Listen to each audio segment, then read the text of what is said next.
Hello everyone, in this video we will learn how to delete Google Sheet permanently. So let's start.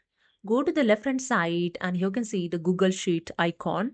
When you keep cursor, you can see here the Sheet's home name is indicate. Just click on this icon and here your Sheet's home is open. You can see here your recent file. Just go to the right hand side and click on the three dot and click on the remove option.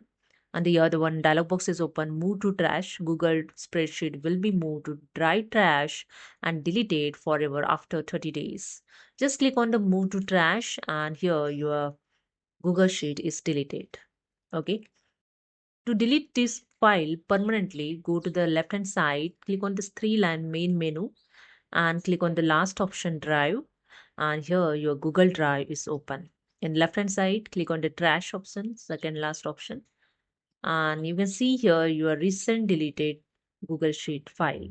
Okay, go to the right hand side, click on the three dot more action and click on the delete forever, and here the one dialog box is open. Delete forever. Google spreadsheet will be deleted forever. This can't be undo. Just click on the delete forever and that's it. Your Google Sheet is deleted permanently. So hope you understood. If you like this, please subscribe. Thank you so much.